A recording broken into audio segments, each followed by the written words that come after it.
I'm going to be reading from this essay that was written by Stan Gooch and Christopher Evans in 1981, entitled Science Fiction as Religion, published by Brands Head Books Limited.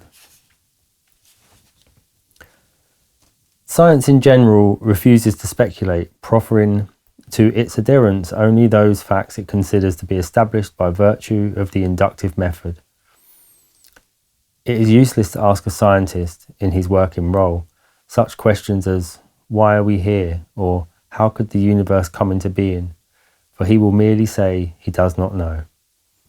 Answers of a kind are, of course, available from traditional religious teachings, but they are answers which to most people no longer gel and are almost no better than no answer at all.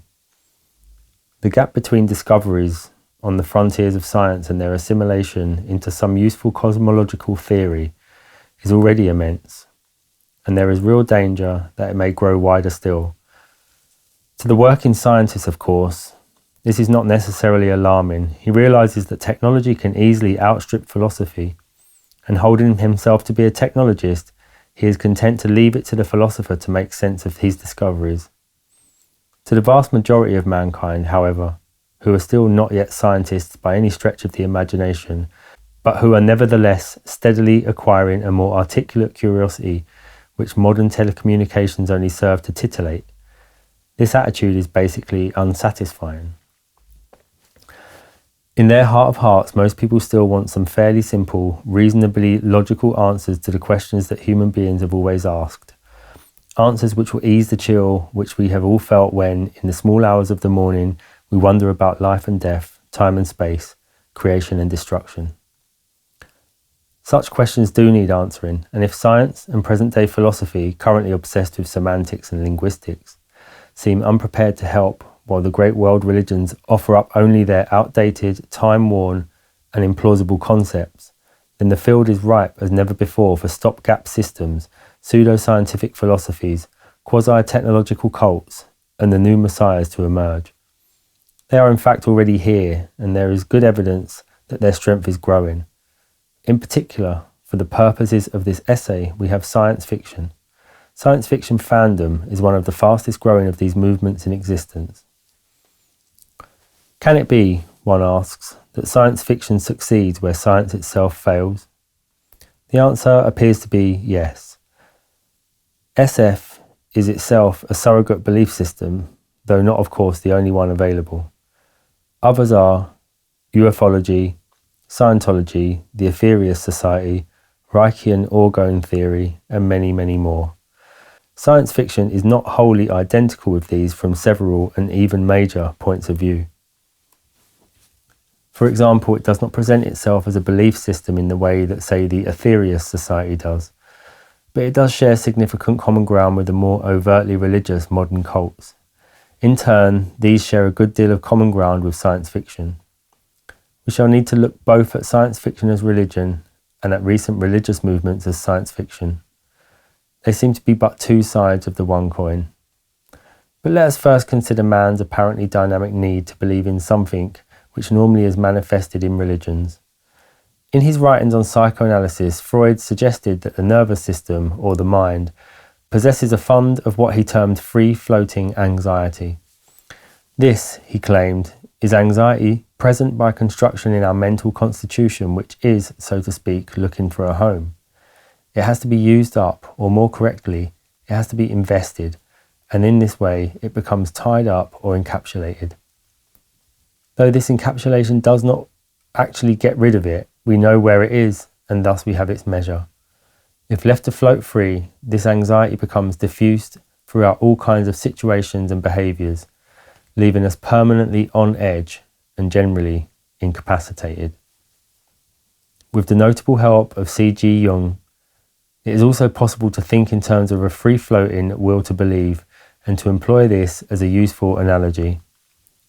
This free-floating will to believe, it would seem, also has to be invested and, like free-floating anxiety, if not suitably tied up in appropriate objects and situations, it causes vague havoc throughout the whole system, rather like sugar in the petrol or glue in the sump.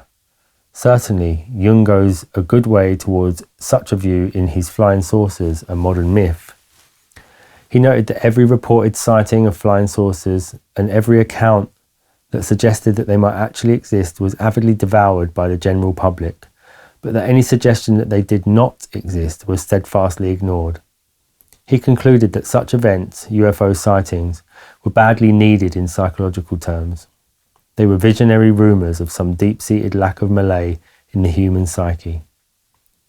That Malay, Jung argued, with a flash of anticipatory insight, was due to the collapse of traditional religion.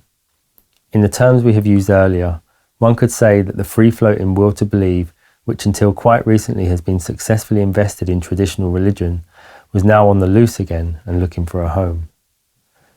Any detailed comparison of religion and science, or any attempt to show that the separate influence of both on any one product, involves us in definitions. What about a definition of religion for a start? A religion is a system of belief by which man relates himself conceptually to the unknown and inexplicable in the universe.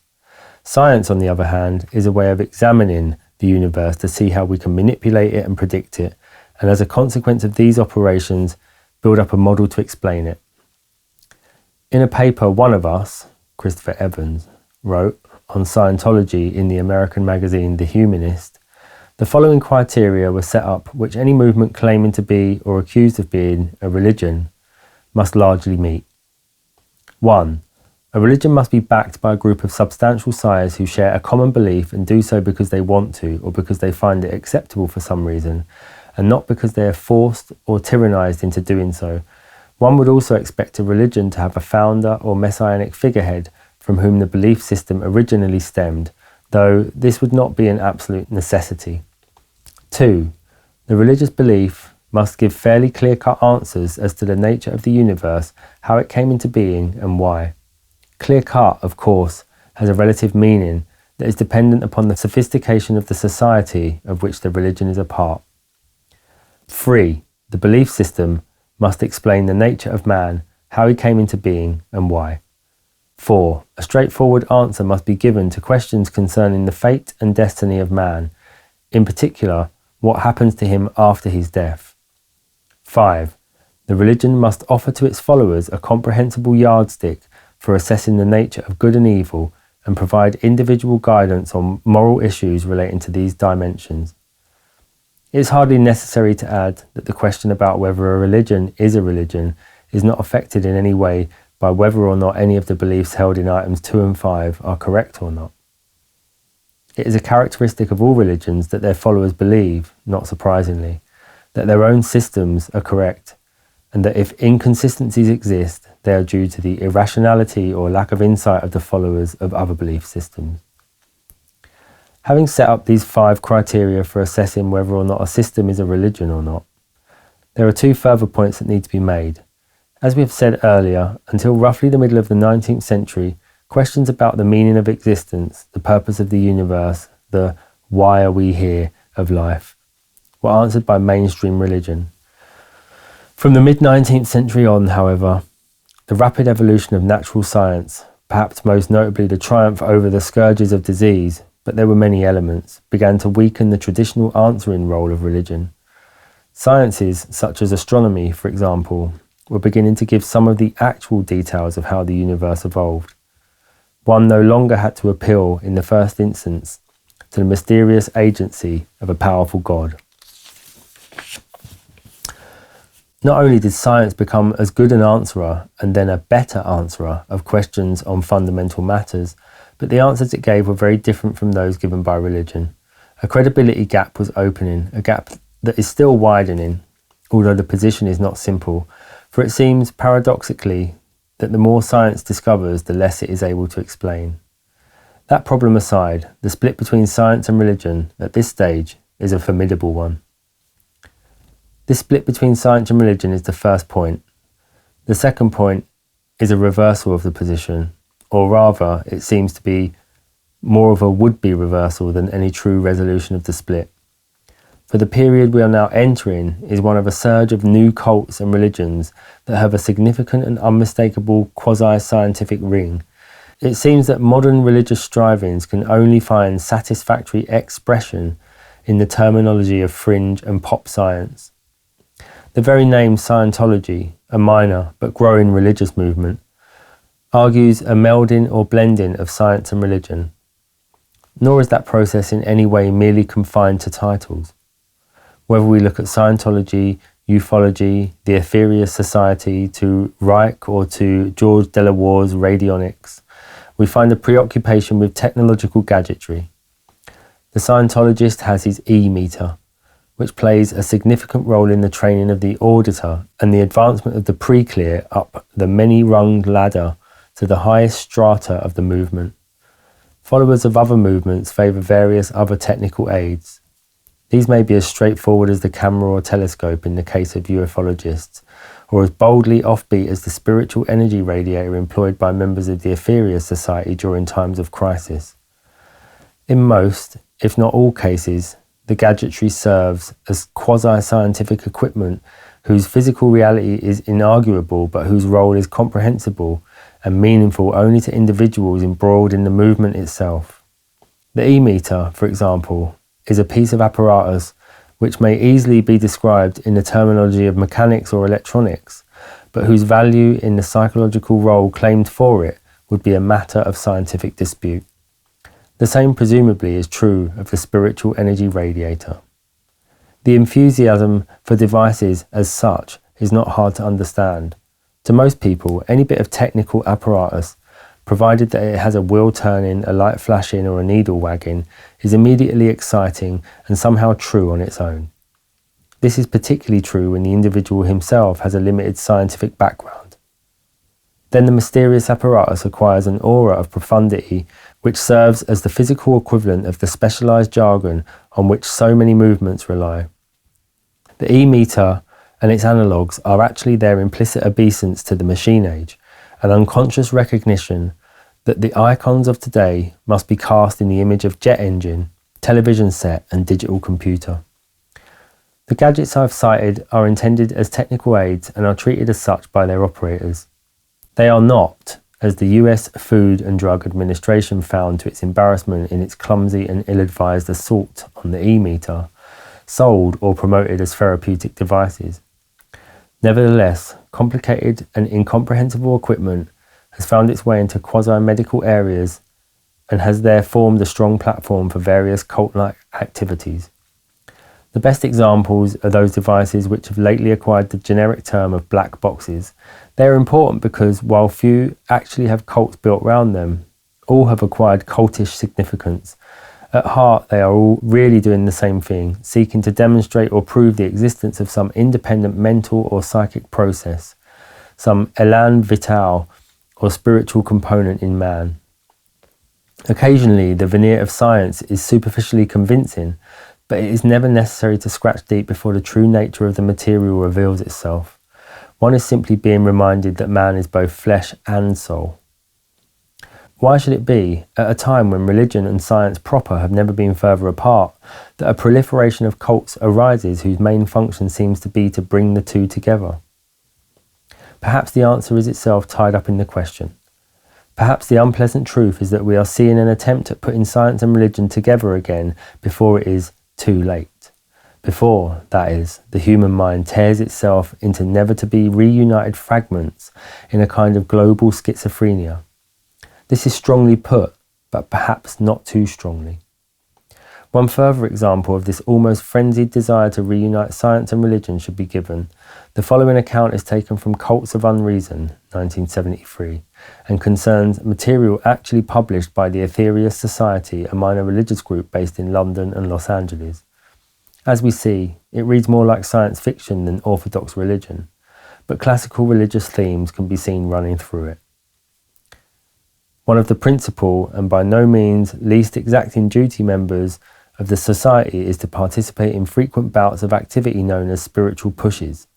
The concept of the spiritual push is an important one. All life forms are said to be motivated by and themselves may utilize a vital power known to enthusiasts as prana. For centuries now, The white powers of this solar system, represented mainly by the Master Aetherius and his allies, have been shoving prana into the earth and its ungrateful inhabitants for all they are worth.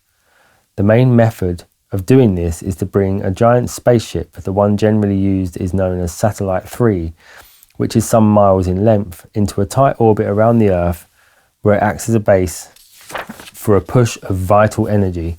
Details of how this is effected are not at all clear, but if we remark that it involves metaphysical manipulation and the beaming of magnetic energies, this should serve to give some idea as to what is going on. During the periods when Satellite 3 is in orbit, it is covered by a radiation-absorbing screen which renders it invisible and non-responsive to radar signals. Members of the Aetherius Society assist by various spiritual exercises, prayers, meditations and the like, thus doing their bit towards recharging the Earth's dwindling batteries. There is no doubt that such assistance is appreciated. On numerous occasions, the Master Aetherius and Jesus, who now lives on Venus, together with St. Peter and other holy beings, have been unstinted in their praise and have hinted that the power of their allies' push has been enough to tip the scales during very ticklish moments. The saga runs thus. Some time ago, our Earth was inspected from afar by highly intelligent fish living on the water-bound planet known as Gooch, situated on the other side of the Milky Way. These creatures, aptly described as fiends, made it their purpose to annihilate all humanoid life on Terra by drawing the atmospheric belt away from the Earth. Happily, the plans of these creatures were intercepted by the friendly Martians, who intervened at a great cost and some loss of life. However, the attack from the fiends of Gooch was as nothing compared to the fearful duel which took place more recently. The principal problem seems to have been an evil scientist by the name of Lubeck, who had, for hundreds of years, thrown the whole of his energies into amassing occult data. Being one of the chief scientific advisors to none other than Satan himself, Lubeck made it his business to keep abreast of all the latest developments in science and technology, and had devised a massive computer complex known as EGOG, which covered 10 square miles of land, in the lower astral realms, of course. Into this impressive instrument, the evil scientist had steadily been feeding all the occult data of the universe and was also developing software to match. The possession of this huge data bank, which would in due course fall into the hands of Satan, posed a real threat to the forces of good, as Aetherius, Jesus and others were not slow to realise. Fortunately, Lubeck, like so many terrestrial scientists of his ilk, became so wrapped up in the intricacies of his computer's mechanics and in the spectacular programming problems it provided that he began to waver from his goal. As the Aetherius Society's newsletter of July 1969 puts it, he became more and more the pure scientist and less concerned about the dog-eat-dog politics of the lower astral kingdoms. His whole mind was turned to the improvement of his computer system. Before long, Lubeck found himself challenged by the feudal barons of the astral realms who, taking advantage of his preoccupation with EGOG, strove to unseat him in Satan's favour. It was at this point, with their enemies divided by internal bickerings, that Aetherius decided to strike. Backed by the concerted push-in and other metaphysical efforts of Aetherius Society members on Earth, and numerous emergency gatherings at their headquarters in London, Los Angeles and elsewhere, a James Bond mission was launched to seek out Lubeck's computer and destroy it. It was a grim but stirring time. On the 24th of May 1969 at 2 o'clock in the morning, Dr. George King, earthly leader of the Aetherius Society, ordered the spiritual energy radiator switched on in the reciprocating fashion in an attempt to stave off an assault by Lubeck on his headquarters. This wonderful device, there are unhappily only too few on the planet, consisted of a series of simple rotating parts activated by an electric motor and allegedly emanating prana or some similar vital force in the common good. Lubeck apparently received the spiritual equivalent of a thick ear from the device, but having the ever-curious mind of the scientist, could not refrain from sticking around to examine it in detail. It was a fatal error, for while thus engrossed he was attacked by the forces of good, rendered unconscious and removed by them, very sensibly to a special satellite which they had placed in orbit as a prison station. Explosive charges were then planted in appropriate places, and the computer, so painstakingly built and educated throughout the years, disintegrated into a mass of twisted wires and shattered crystal in a matter of seconds. It is important to realise that this material, no matter how outlandish it may seem to the outside observer, is accepted almost without question by adherents of George King and his society. Periods of spiritual push are taken with complete seriousness, and crises such as that engendered by Lubeck and his EGOG are treated with the awe engendered in most people by major international upheavals. But the Aetherius Society is just one example of this trend in modern quasi-religious thought. In our view, a great many books and treatises currently presented as fact could by and large be described as science fiction, that is, work of the imagination. While the authors and their delighted readers would of course disagree, such a list must certainly include von Daniken's Chariots of the Gods, as well as at least the greater part of such books as John Mitchell's View Over Atlantis, while books like Flying Saucers Have Landed or The Great Pyramid in Fact and Theory especially appear as fairy stories presented as fact. Most of these volumes are not, strictly speaking, concerned with religion, though Chariots of the Gods is, but they are certainly concerned with belief, more precisely perhaps with the suspension of disbelief. Sometimes the blend of religion, science and science fiction is remarkable. For example, when L. Ron Hubbard launched Dianetics, later to evolve into Scientology, it was in the pages of John Campbell's astounding science fiction. In his enthusiastic preview, Campbell wrote, "Next month's issue will, I believe, cause one full-scale explosion across the country. We are carrying a 16,000-word article entitled Dianetics, an Introduction to a New Science by L. Ron Hubbard. It will, I believe, be the first publication of the material. It is, I assure you, in full and absolute sincerity, one of the most important articles ever published. In this article, reporting on Hubbard's own research into the engineering question of how the human mind operates, immensely important basic discoveries are related. This is no wild theory, it is not mysticism, it is a coldly precise engineering description of how the human mind operates and how to go about restoring correct operation tested and used on some 250 cases, and it makes only one overall claim. The methods logically developed from that description work.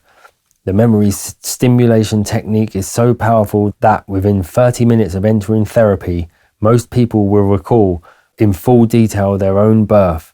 I have observed it in action and used the technique myself." Campbell, incidentally, had had a sound scientific training, graduating in engineering from Duke University and for a time working in the laboratories of Mack Trucks, Inc. This training, of course, did not prevent him later also espousing the Hieronymus machine. It resembled the other machines we have discussed in that it consisted of a rudimentary circuit in a box, along with some electrical components. It had no power supply. The simplest form of the machine involved drawing the circuit on a piece of paper and using that instead. Nonetheless, Campbell described the wonders of this machine to the World Science Fiction Convention in London in 1957. A. van Vogt, perhaps one of the most outstanding science fiction writers, similarly championed Hubbard's Dianetics. He not only wrote an SF novel based on the power of Scientological insights, the universe makers, but took up the actual practice of Dianetics. At the time of writing, he still practices it on a semi-professional level. It is clear, therefore, that many of these modern movements not only influence and feed SF in a wholly public and direct way, but they are also themselves in receipt of inspiration from SF sources. This, incidentally, is quite different from an author writing an imaginary novel involving cults, which he does not himself believe in. For example, Harry Harrison's The Streets of Ashkelon does not purvey religion, but only a religious viewpoint adopted for the sake of argument, and for the sake of the story. The same goes for Walter Miller's A Canticle for Leibowitz, a fine tale of saints and sinners, and the church as scientist. C.S. Lewis's novels, however, That Hideous Strength, Out of the Silent Planet, and many others, are a very notable exception, not only portraying but quite openly and deliberately purveying the religious view. These are the devout novels of a devout believer, and as such they are avowedly polemical and evangelical. To revert to the SF religion tie-up, L. Ron Hubbard was of course himself a science fiction writer at one time, and a very prolific and imaginative one. His History of Man, an allegedly factual account of man's past recalled by Hubbard himself from a reincarnationist viewpoint during long sessions of introspection, is worth reading because it reveals the link between SF concepts and the Scientologist religious philosophy. According to Hubbard, we are devolved thetans. Thetans are indestructible, immortal, omnipotent beings. They sat around for a few trillion years and finally out of boredom began playing matter games. They created various universes. Then, however, they became ensnared in one of their own creations, trapped in matter, energy, space and time. Nowadays we have forgotten we are thetans and go around thinking we are bodies. Numerous explanations are derived from this basic state of affairs. For example, the habit of smoking is apparently a memory of the age of volcanoes. At our death, we pass to one of the reporting stations, e.g. Mars, receive a forgetter implant and are once again shot down into a body about to be born. As in the case of the Aetherius Society, it is hard for the outsider to distinguish these writings from SF except on one criterion. Even this turns out to have less force than at first appears. George King of the Aetherius Society, while agreeing that his reports on the astral struggles of good and evil read like science fiction, claims that they are true in every detail. This points to the apparently crucial difference between SF itself and SF religions, namely that the religious followers literally believe their leaders' astonishing accounts to be true. They believe, equally literally, that their black boxes and radionic gadgets really work, not in any auto-suggestive sense, but by actual physical, though subtle, radiations and emanations. Now, if we take an SF fan and ask him or her whether he literally believes in Tralfamadore, or literally believes there are men on Mars, literally believes in anti-gravity devices or matter transmitters, he will say no. While no doubt insisting that SF is very definitely about possible futures or pasts, he recognises and admits that the stories produced by SF writers are works of imagination and not works of fact, as science defines fact. Then we must pause, however, and say that the SF fan is not telling the whole truth, even though he may think he is. For it is by no means an untenable viewpoint to suggest that SF readers do react to certain major novels very much as if they were true. These novels, interestingly enough, on examination can be shown to contain at least as many of the elements that have powered the great religions. Let us first take Frank Herbert's bestseller, Dune. It is on any standard an interesting and involving book, many-layered and intricate, but there is more. It is also the story of a saviour of a desert people, Prince Paul, who is going to turn their wilderness into a land of plenty. Is the true appeal of the book, with its desert setting, its nomadic peoples, its saviour rising, perhaps the fact that in many ways it recalls the actual Bible story, the Bible setting, the Redeemer himself? This is at least one possibility. Undoubtedly too, such matters as the necessary recycling of actual body water and all wastewater on the desert planet strikes today a responsive chord in those concerned by the waste of resources on our own planet Earth. But for the main, let's keep in mind the messianic element. A different but equally compelling work is Tolkien's Lord of the Rings. Once again, we have an extensive and intensive book, again many-layered and intricate. The story, in its own right, also makes a strong appeal to a complex, highly technical society's longing for a return to the simple, magical life of childhood and perhaps of past ages. But again, there is more. There is also the story of a fundamental struggle between good and evil, and in this sense, the story is not only deeply religious, but traditionally so. A third cult book, or rather threesome of books, is Asimov's Foundation trilogy. Once again, this is an expansive book one can lose oneself in, even a work to be lived in. Some parts of the appeal of books like this, as we have already suggested, is that they provide us with an additional living space, a remark which of course also applies to SF as a whole and to all good literature. The sheer richness of texture is one of the elements that holds us, but once again there is more to it than that. Harry Seldon, the hero of the trilogy, is both prophet and messiah. Like a true messiah, he rises after death, for he dies at the outset of the story, to appear periodically to his followers in a vision throughout the ensuing thousands of years. Admittedly, the vision is a videotaped recording, but that detail is perhaps a necessary sop to the SF reader's intellect. Psychohistory as such, Selden's alleged mathematical statistical means of seeing and predicting the future, though again tricked out in intellectual vestments, remind us strongly of mystical prophetic vision. Harry Selden, from beyond the grave, leads his people through the night of doubt and sorrow, through the valley of shadow and back into the light. As a final example in this category, let us take Arthur C. Clarke's Childhood's End.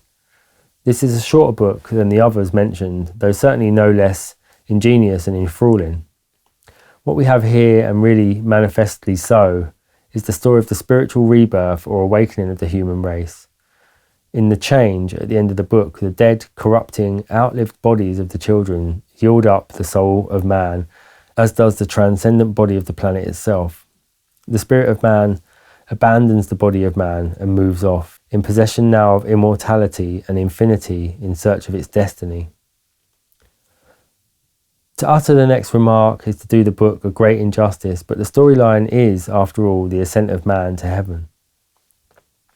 Clarke himself seems particularly keen that we should not miss the religious implications of his story, for the physical forms of the overlord who come to study man in his time of spiritual rebirth is that of the medieval devil. All in all, the visionary quality of Clarke's story would reflect no discredit on, and no professional betrayal by, a Swedenborg or a Thomas à Kempis. A very important difference between these science fiction stories and religious accounts is, however, this. In SF stories, man is his own saviour or destroyer. In traditional religion, the spiritual saviour or destroyer comes from without and from above. Moving from the particular to the general, a good many SF writers have concerned themselves with future utopias, with a time when man's ancient wounds would be healed and all need disappear. Thomas More's actual utopia is itself, of course, considered by many to be one of the earliest forerunners of SF. The question we ask here is whether we are entitled to consider the concept of utopia as the intellectual version of the mystic's heaven or nirvana. In other words, is the psychological urge to conceptualize this blissful future state the same in both cases? Note that we are referring to the psychological or emotional heart of the concept when suggesting that both these visions are the same. For outwardly and superficially at least, there remain differences. Man does not have to die to reach utopia. Indeed, one of the features of utopia may be the conferred ability to escape death, but one does have to die to reach heaven. Yet the defeat of pain and death is still the defeat of pain and death, no matter in what terms one describes it.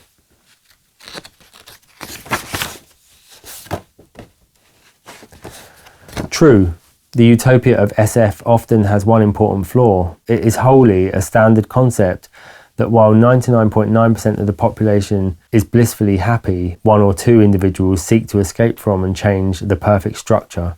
So Clarke's The City and the Stars, Ira Levin's This Perfect Day, and Huxley's Brave New World. The reason is always the same. Perfect happiness means stagnation. The structure must be smashed to allow progress to begin again, even at the price of universal happiness and renewed chaos. In this too, our parallel with the Christian concept of heaven does not let us down, for Lucifer in heaven takes precisely the same action in the face of universal bliss. Many religious texts also contain the notion of the opposite state to heaven, namely hell and the apocalypse. The apocalypse is perhaps a sort of hell on earth as opposed to hell somewhere else. Science fiction has its equivalent of both of these, though hell on earth is usually preferred to hell in outer space. Doom, warning, end of the world, end of the universe themes have been so consistently around since the inception of SF that there is really no need to dwell on specific examples. Just for the record, however, let us name John Christopher's Death of Grass. The basic plot of these novels tend to resemble each other fairly closely. Something awful happens, a basic crop, or all vegetation dies, a super ice age begins, or a supernova, a reckless atomic war either destroys all life or leaves behind a handful of twisted, stunted mutants, In the true manner of hell, these stunted mutants start work to rediscover atomic weapons. The cause of these awful events is often, though not always, man's blatant stupidity, greed, selfishness, or whatever. He upsets the ecological balance with his industrial processes, fights an annihilating war, sets the atmosphere on fire, or eats his larder bare. This is, of course, the crime of hubris, the prideful attempt of man to assert himself against the gods, or in SF terms, the balance of nature and the forces of nature. So both the religious and the SF reason for the apocalypse is really the evil of man. Once again, we are not disputing here the superficial and external differences between man-made as opposed to God-made hells. We experience the SF hell before dying, like the SF utopia. Mystical hell is supposed to happen to us after death, like mystical heaven.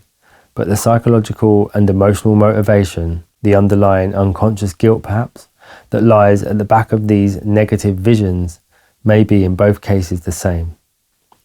We can move to a still more general level of consideration. Earlier we mentioned the readily demonstrated will to believe which characterizes many SF fans. Does SF itself show the will to believe in any definable sense? Probably yes. Simply to write a story set in the future does not, of course, imply a belief in the future. After all, a scientist might well say he believes that in 5 years' time we shall have a cure for cancer. This does not mean that he is using the notion of future as anything but a hypothetical construction. He would readily add to his statement, assuming we are still here, or assuming no general economic collapse, and so on. From both the readership and authorship of science fiction, one receives the distinct impression that the future, for them, is not a hypothetical construction. In SF, the future itself is a fact. Note that we say the future itself, not any particular version of that future. Everyone involved in SF would agree that any particular description is only a guess or a hypothesis.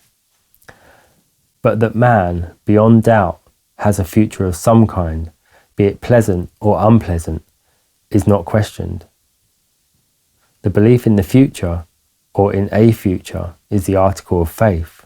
It is a belief therewith in a destiny of man. Many novels and stories affirm this view quite openly. Childhood's End and Dune are themselves excellent examples.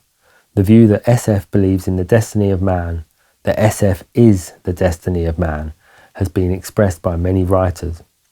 We pointed out that the difference between the religious cultist and the science fiction cultist was that the former believed what he read and said to be literally true.